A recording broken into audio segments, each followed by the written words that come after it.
Ewi, ewi, ewi, ewi. Halo warga Nobar dimanapun ikam lagi rebahan maupun lagi ngegulung ketiak. Kembali lagi bersama saya, Mang Tobi. Masih di channel yang sama, masih di kasur yang sama. Lagi kangen banar nih sama suasana hutan Kalimantan, kampung halaman di Ampah. Dan karena kada bisa pulang dulu karena warung harus jaga sendiri, saya iseng cari film hutan di Netflix biar ngobati rindu. Malah nyasar ketontonan yang bikin saya ngeri sendiri sampai kopi dicangkir pun lupa diaduk. So, tanpa berlama-lama lagi siapkan mata, telinga, dan anu-anuan kalian semua. Seduh kopinya, gulung sarungnya, mari kita nonbar. Film diawali dengan pemandangan ngeri, bukan ngeri karena hantu, tapi ngeri karena ketinggian di tebing batu raksasa bernama Troll Wall, Norwegia. Bayangkan tebing 900 meter tegak lurus, dinginnya -10 derajat, anginnya bisa ngelempar manusia kayak nyolong kerupuk di warung. Dan di situ ada dua sejoli yang lagi bergelayutan kayak cicak mabuk. Yang perempuan bernama Sasha diperankan Mbak Charlize Theron, wanita gagah berotot kawat tulang besi. Kita panggil saja si Mbak Pendaki. Partnernya sekaligus pacarnya bernama Tommy, laki-laki ambisius yang prinsip hidupnya sederhana. Kalau belum sampai puncak, belum pulang, meski langit sudah bersiap menurunkan badai. Come on, old man. Damn, it's getting cold. That's just your Aussie ass. Same goddamn spot every time. It's gonna be here forever.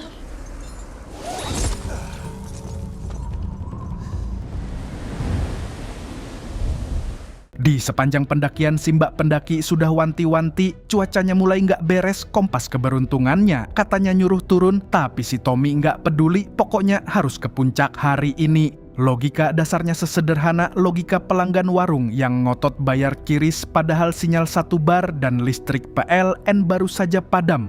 Tommy yang keras kepala ini tetap ngotot dan Sasha yang sayang pacarnya pun akhirnya turut naik. Seperti hubungan manapun, yang satu ngotot, yang satu ngikut, ujung-ujungnya dua-duanya nyesel. Summit today, Tommy. And that's exactly why you have a climbing partner. We'll get going first thing, okay? I promise. Badai pun datang, si Tommy terpeleset, talinya kepelintir, dia jatuh menggantung tak berdaya di bawah Sasha. Beratnya menarik mereka berdua ke bawah. Sasha sudah menjerit memanggil-manggil nama Tommy, tapi Tommy pingsan, tubuhnya jadi beban mati yang terus menyeret mereka menuju jurang. Dan di titik itu layar mendadak gelap, film belum mau kasih tahu apa yang sebenarnya terjadi, padahal kita semua sudah terlanjur penasaran banar. Kisah baru akan benar-benar dimulai ketika layar nyala kembali dan muncul teks di pojok Australia 5 bulan kemudian, di mana si Mbak Pendaki ini sudah bukan lagi pendaki, melainkan perantau berduka yang melarikan diri dari masa lalu ke hutan paling terpencil yang bisa dia temukan. Dan inilah pendaki kembali, predator menanti, aloh, dan inilah 5 bulan berlalu sejak kejadian Norwegia. Si Mbak Pendaki datang ke Australia, ke Taman Nasional Wandara, daerah hutan terpencil yang sinyalnya mati, GPS-nya ngadat, dan akses jalannya cuma satu tikungan tajam setelah pom bensin terakhir. Dia bawa kotak kayu kecil berisi abu Tommy, niatnya mau ditaburkan di tempat paling liar, paling sepi, supaya masa lalunya ikut tertaburkan sekalian. Tapi seperti pepatah warung kopi saya, masa lalu tuh kayak nasi bungkus lupa dibuang, ditinggal lama pun dia akan selalu pulang sendiri dengan baunya yang khas. Dan ngomong-ngomong soal GPS mati, kita semua tahu zaman sekarang alat canggih itu bukan jaminan. Mirip ceritanya Pak Menteri yang anggaran Chromebooknya miliaran rupiah, tapi akhirnya masuk meja hijau dan harus menghadirkan 7 guru sebagai saksi. Barang mahal, teknologi tinggi, kalau dasarnya bermasalah tetap bikin repot pemakainya. Si Mbak Pendaki pun begitu, mobil bagus, GPS baru, tapi begitu sinyal hilang, dia cuma bisa nebak-nebak arah seperti penumpang angkot yang belum pernah ke terminal.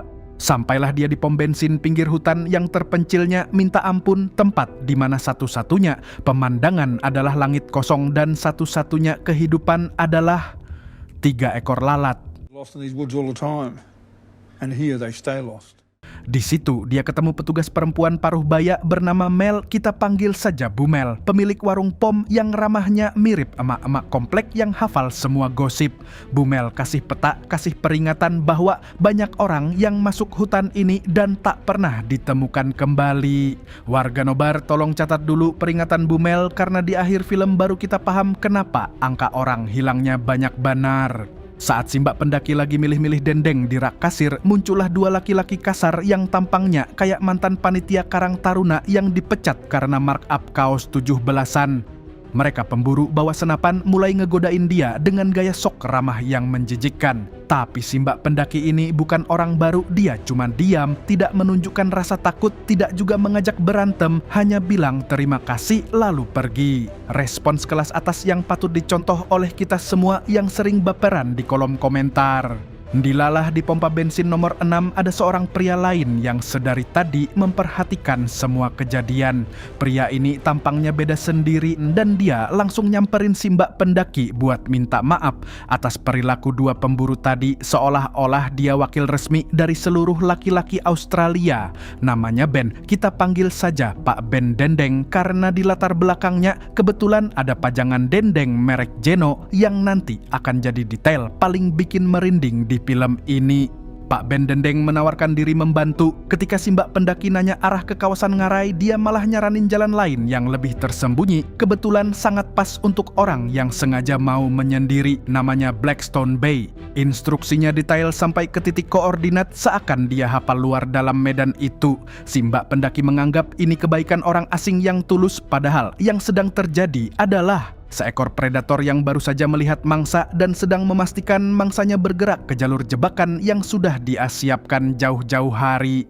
Malam turun, si mbak pendaki mendirikan tenda sendirian di tepi sungai. Api unggun menyala, bintang-bintang bersinar kayak halaman depan kartu pos pariwisata sebelum semuanya berubah jadi mimpi buruk.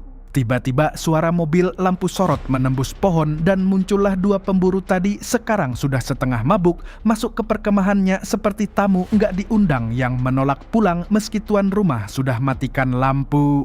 Dua pemburu itu menggertak, ngegodain, mencoba memaksa si mbak pendaki keluar dari tenda. Tapi si mbak pendaki tetap diam, tangannya memegang semprotan merica siap pakai. Mereka akhirnya pergi, tapi meninggalkan pesan jelas bahwa mereka tahu lokasinya dan bisa kembali kapan saja. Si mbak pendaki tidak tidur malam itu. Besok paginya dia ngecek tas dan sekonyong-konyong sadar semuanya hilang. HP, bekal, bahkan tas gantungan di pohon ikut raib.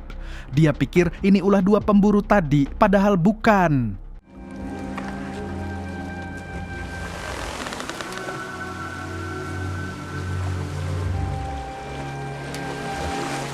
Dengan perbekalan hilang dan rasa lapar mulai menyerang, si mbak pendaki menyusuri sungai sampai akhirnya dia menemukan satu tenda tertata rapi di tepian. Ternyata itu kemahnya Pak Ben Dendeng.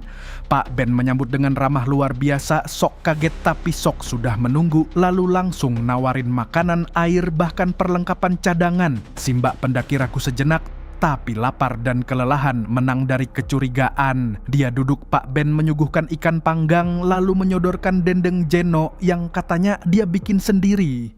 I'll make that myself. Cut it. Dry it. You tried Geno's? Pak Ben cerita kalau nama dendeng itu diambil dari nama mendiang ibunya yang bernama Jeno. Kata-kata yang terdengar manis, anak yang sayang ibu, sampai produk dagangannya dikasih nama ibu kandung. Terdengar seperti iklan UMKM juara nasional. Tapi warga Nobar tolong catat detail ini karena nama Jeno itu nanti akan jadi petunjuk paling mengerikan dari seluruh isi film. Mang Tobi pun kalau nanti buka cabang warung kopi paling mentok kasih nama pakai nama emak juga. Tapi insya Allah isi menunya kada aneh-aneh kayak ini. Percakapan mengalir, Pak Ben nyocok-nyocokan obrolan, nanyain asal, nanyain olahraga, sampai akhirnya dia nebak-nebak dengan akurat bahwa si mbak pendaki pasti habis putus dari pacarnya yang suka naik gunung. Si mbak pendaki kaget dan mulai merasa ada yang nggak beres. Pak Ben sok cepat minta maaf, sok nebak asal, padahal sebenarnya dia sudah tahu semuanya dari jauh-jauh hari, sudah riset dari data pengunjung Taman Nasional yang dia dapat dari petugas ranger. Tepat saat si Mbak pendaki hendak berdiri pamit, matanya tertangkap sesuatu di tangan Pak Ben, sebuah gelang kecil yang warnanya familiar, yang seharusnya ada di tasnya semalam, yang sekarang malah nongkrong manis di pergelangan tangan orang yang baru saja dia kira penyelamat. Di titik ini si Mbak pendaki paham pencuri tasnya bukan dua pemburu kasar itu, tapi pria yang barusan menyuguhi dia sarapan. Pak Ben sadar ketahuan, tapi senyumnya tidak hilang, malah semakin tipis dan dingin. You got until the very end of this song to get as far away from me as you can, okay? You feel it? Mannequins and we breaking the moves. Pak Ben menyerahkan ransel Mbak pendaki yang sudah dia isi ulang, perangkap kata-kata manis, sepatu dipasin, lalu kasih aturan sederhana, yaitu selama lagu yang sedang berputar itu belum selesai, si Mbak pendaki boleh lari sejauh yang dia mampu. Setelah lagu selesai, Pak Ben akan memburunya. Ini bukan jebakan thriller biasa, ini ritual yang sudah dia lakukan berulang kali, entah berapa korban sebelumnya, yang semuanya berakhir di lokasi yang sama dengan cara yang sama. So you take explosive, get it out. Send your body to fly.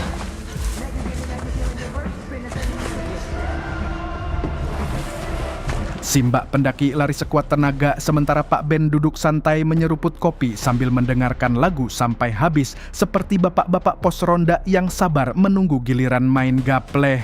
Dan ya, ketika lagu itu berhenti, Pak Ben berdiri mengangkat crossbow lalu masuk ke hutan dengan langkah yang sama sekali tidak tergesa. Baginya, ini sudah jadi rutinitas yang nyaman, lebih teratur dari jadwal setor tagihan listrik, lebih rapi dari jadwal senam ibu-ibu komplek, ritual yang terus berulang kayak playlist, cuma isi satu lagu di loop.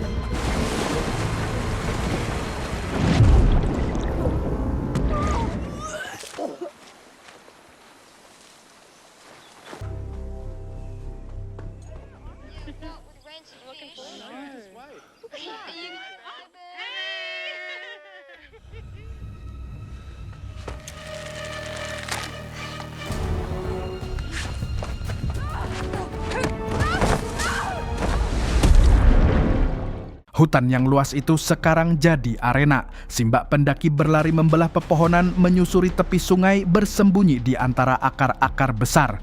Tapi yang tidak dia tahu, Pak Ben sudah memetakan hutan ini bertahun-tahun. Dan di setiap jalur pelarian yang masuk akal, dia sudah memasang satu jebakan kuno yang lebih jahat dari skenario sinetron Ramadan. Si Mbak pendaki yang sudah ngos-ngosan akhirnya sampai di tepi sungai dan tergoda menyeberang.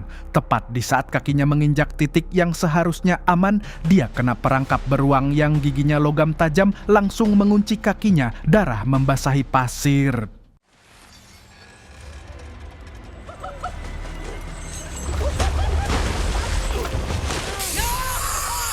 Tapi si Mbak pendaki bukan korban yang gampang dipanen. Dia masih sempat meraih semprotan merica di sakunya, dan saat Pak Ben mendekat, dia menyemprotkan langsung ke wajah pemburunya. Tapi sayangnya kemenangan itu cuma berlangsung 15 detik. Pak Ben yang masih buta sebelah pun lebih kuat dari pria yang baru dapat info gajian H-1.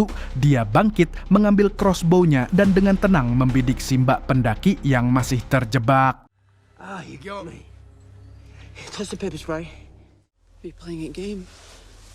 It's not a game. It's a ritual. Pak Ben maju, melepas perangkap dari kakinya pelan-pelan sambil terus membidik kepalanya supaya kalau Sasha berani melawan, peluru panah langsung menembus tengkorak. Si Mbak pendaki digiring kembali ke perkemahan Pak Ben dengan kaki diseret, tangan diborgol, mulut disumpal kain. Dia diikat ke pohon dengan tali yang ujungnya tersambung ke tenda. Malam itu hujan turun deras, langit menyiramkan air dingin ke tubuhnya yang basah kuyup. Sementara Pak Ben Dendeng duduk di seberangnya di balik tenda terpal, menyalakan lentera, mulai bercerita panjang lebar tentang ritual seolah lagi ngajar kelas filsafat di kampus malam. Enduring pain is a part of growing up, Sasha. It's a rite of passage. Pagi harinya, si Mbak pendaki dipindah ke kano biru milik Pak Ben. Tangannya tetap diborgol sepanjang perjalanan menyusuri sungai. Pak Ben mendayung dari belakang sambil ngobrol seolah mereka habis pulang dari arisan keluarga. Dia nyebut soal persidangan Tommy yang dia baca dari internet, soal pendakian Tommy yang catatannya berpengalaman tapi tetap jatuh. Dia bilang itu tidak masuk akal. Si mbak pendaki cuma diam sambil diam-diam kakinya bergerak mencari sesuatu yang bisa dipakai.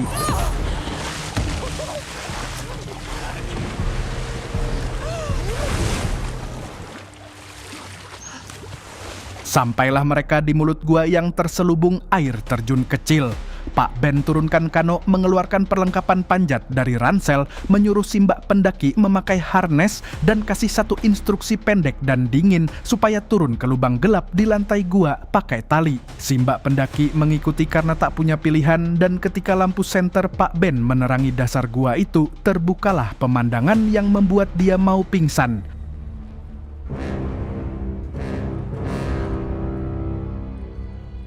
Dari sini film berubah rasanya, bukan lagi soal kejar-kejaran fisik, tapi siapa yang paling bisa mengendalikan pikiran siapa. Dia cerita tentang suku-suku kuno yang percaya buat menangkap roh mangsa kau harus makan hatinya. Dia cerita tentang sebuah keluarga yang pernah dia buru sebelumnya, yang dia sebut keluarga Carter, yang katanya nggak banyak melawan, tidak seistimewa si mbak pendaki. At the end of the day, they're all human beings. Every part of it. Nothing goes to waste. Di titik ini, si mbak pendaki dan kita semua paham bahwa dendeng Jeno yang dia santap tadi pagi, yang dipotong, yang dikeringkan, yang digantung di tempat bebas lalat selama berminggu-minggu, bukan daging sapi atau daging rusa. Itu daging manusia dari korban-korban sebelumnya yang dijual bebas di etalase pom bensin Bumel dengan harga cuma $7.95. Pantas saja anjingnya Bumel nggak mau makan, ternyata anjingnya punya standar etika yang lebih tinggi daripada kita semua sebagai konsumen.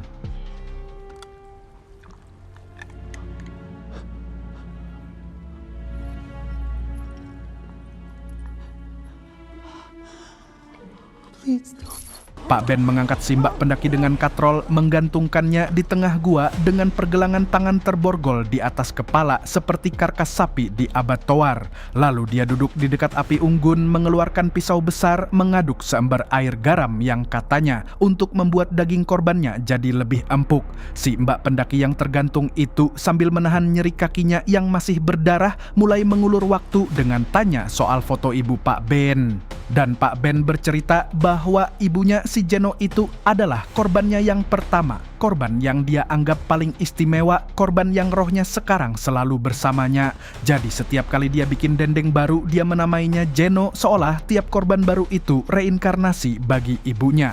Ini level gila yang sudah nggak bisa dikoreksi oleh sekadar nasihat warung kopi. Ini level gila yang cuma bisa ditangani oleh tim psikolog dan 8 kamera polisi sekaligus. Jeno loves Benno, and Benno loves Jeno. Dari dialog yang dia gumamkan sendiri, kita semua tahu bahwa ibunya dulu memperlakukannya dengan cara yang gila. Pak Ben ini produk dari luka masa kecil yang tidak pernah sembuh, yang jadi pelaku karena dulu juga korban, tapi latar belakang tidak pernah jadi pembenaran untuk memakan manusia.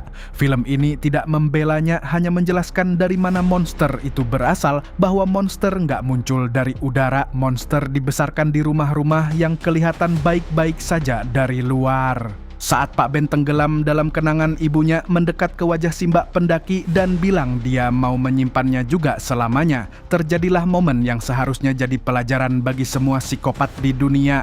Si mbak pendaki yang pura-pura mencondongkan tubuh seolah menjawab kasih sayang itu malah menggigit telinga Pak Ben dengan ganas dan merobeknya. Pak Ben menjerit, kontrol katrol terlepas, dan si mbak pendaki jatuh ke lantai gua, masih hidup, mulutnya berlumuran darah seperti Dracula yang baru move on dari diet vegan.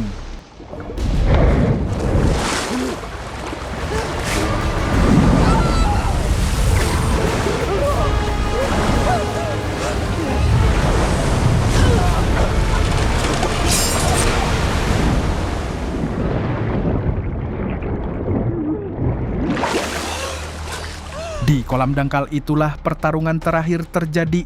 Pak Ben berdiri lebih dulu mencekik si mbak pendaki dengan kedua tangan. Si mbak pendaki yang sudah hampir kehabisan oksigen dengan sisa tenaga terakhirnya mencakar wajah Pak Ben, menendangnya jatuh, lalu meraih batu besar di tepi sungai. Dengan sekuat tenaga, dia hantamkan batu itu ke kaki Pak Ben Dendeng sampai tulangnya retak dan suara patah keringnya bergema di seluruh ngarai.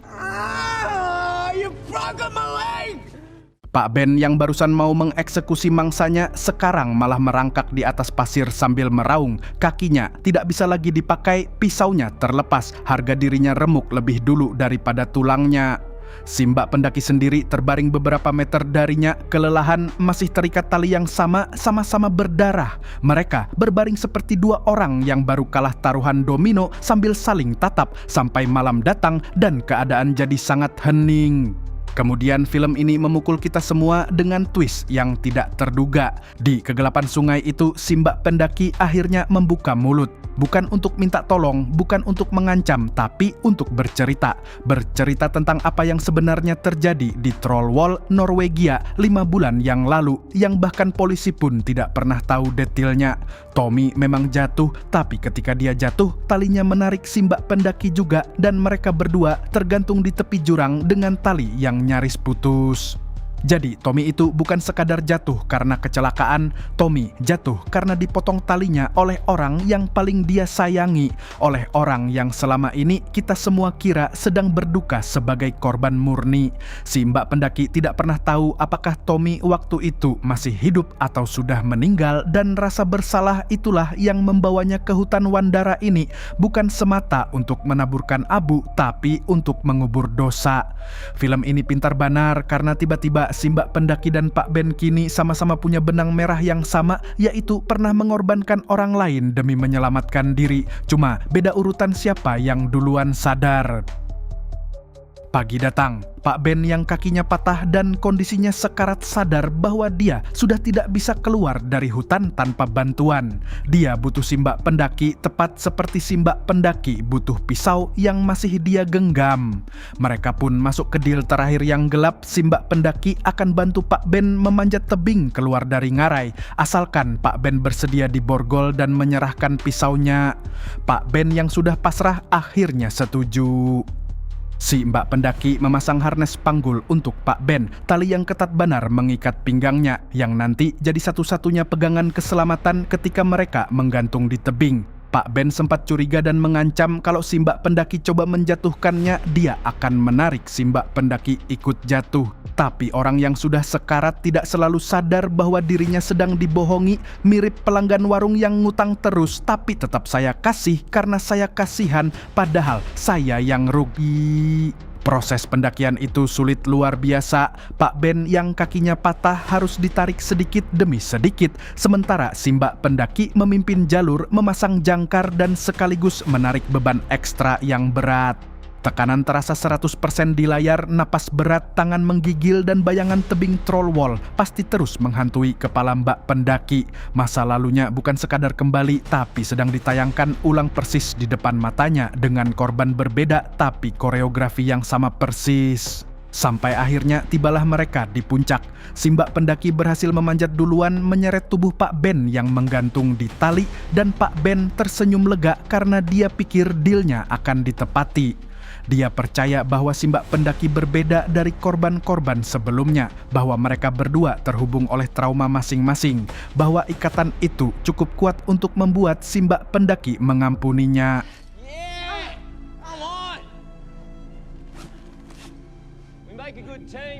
Tapi di titik itulah persis saat Pak Ben nyengir percaya, si mbak pendaki mencabut pisaunya, dan dengan gerakan yang sama persis yang dia lakukan 5 bulan lalu di Trollwall, dia memotong tali harnes Pak Ben. Detik demi detik berjalan slow motion, mata Pak Ben terbelalak, mulutnya membentuk kata tidak yang tidak sempat keluar, dan tubuhnya melayang ke bawah menghantam bebatuan, menutup buku cerita panjang seorang pemburu yang akhirnya jadi buruan dari perangkapnya sendiri. Dan di detik itulah, jangan salahkan Mas Amarzoni yang sudah masuk bui tapi masih kena kasus lagi sampai dapat tambahan vonis 7 tahun dan denda 1 miliar apabila Pak Ben Dendeng juga terulang kena jebakan yang persis sama seperti yang dia buat untuk korban-korbannya, dengan tangan yang sama di tebing yang sama. Hidup memang punya cara sendiri memulangkan tagihan ke alamat pelakunya, kadang telat, kadang tepat waktu, tapi hampir selalu datang lengkap dengan bunganya. Film tidak berhenti di jatuhnya Pak Ben. Si mbak pendaki memanjat sendirian sisa tebing dengan tangan terbakar, gesekan tali, kaki berdarah, napas tinggal separuh.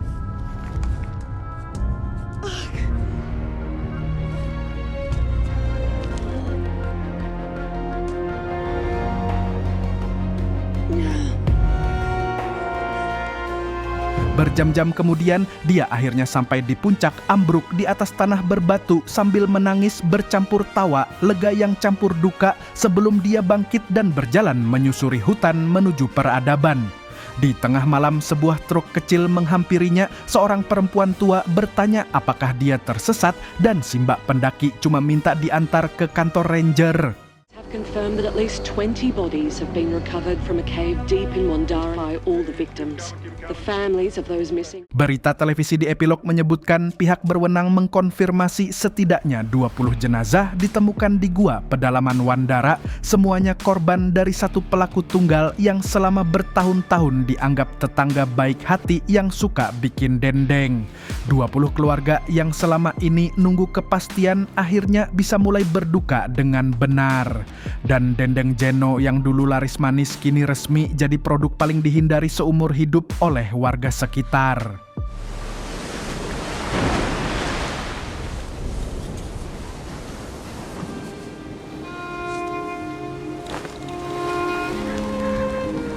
Dan begitulah akhir dari Apex tamat. Ending yang cukup memapekkan dengan rasa getir di mulut yang tidak hilang meski sudah nyeruput 3 gelas kopi dan makan 2 gorengan. Film ini bukan soal pemburu melawan yang diburu, melainkan soal 2 orang yang sama-sama sedang dikejar masa lalunya, yang memilih jalan berbeda untuk lari. Tapi sampai di ujung cerita, sama-sama harus berhadapan lagi dengan bayangan masing-masing. Yang tidak pernah tuntas dengan masa lalunya, pada akhirnya akan selalu diseret ulang oleh masa lalu itu juga, entah dalam wujud tebing, dalam wujud dendeng, atau dalam wujud pisau yang pernah dia pakai 5 bulan lalu. Seru tidak menurut warga Nobar? Mau bahas film survival thriller kayak gini lagi tidak? Tulis di kolom komentar film mana yang harus saya recap berikutnya. Siapa tahu rezeki warung kopi ini bertambah gara-gara rekomendasi kalian. Pesan yang bisa Anda ambil dari film ini adalah masa lalu tidak pernah benar-benar selesai hanya karena kita pindah kota, pindah hutan, atau pindah negara. Masa lalu akan tetap numpang di ransel kita sampai kita berani duduk berdua dengannya, menyeduh kopi, lalu bicara baik-baik sampai tuntas. Saya Mang Tobi mewakili jajaran warung kopi yang bertugas mengucapkan terima kasih dan sampai jumpa di video selanjutnya. Burung Kuntul pamit undur diri.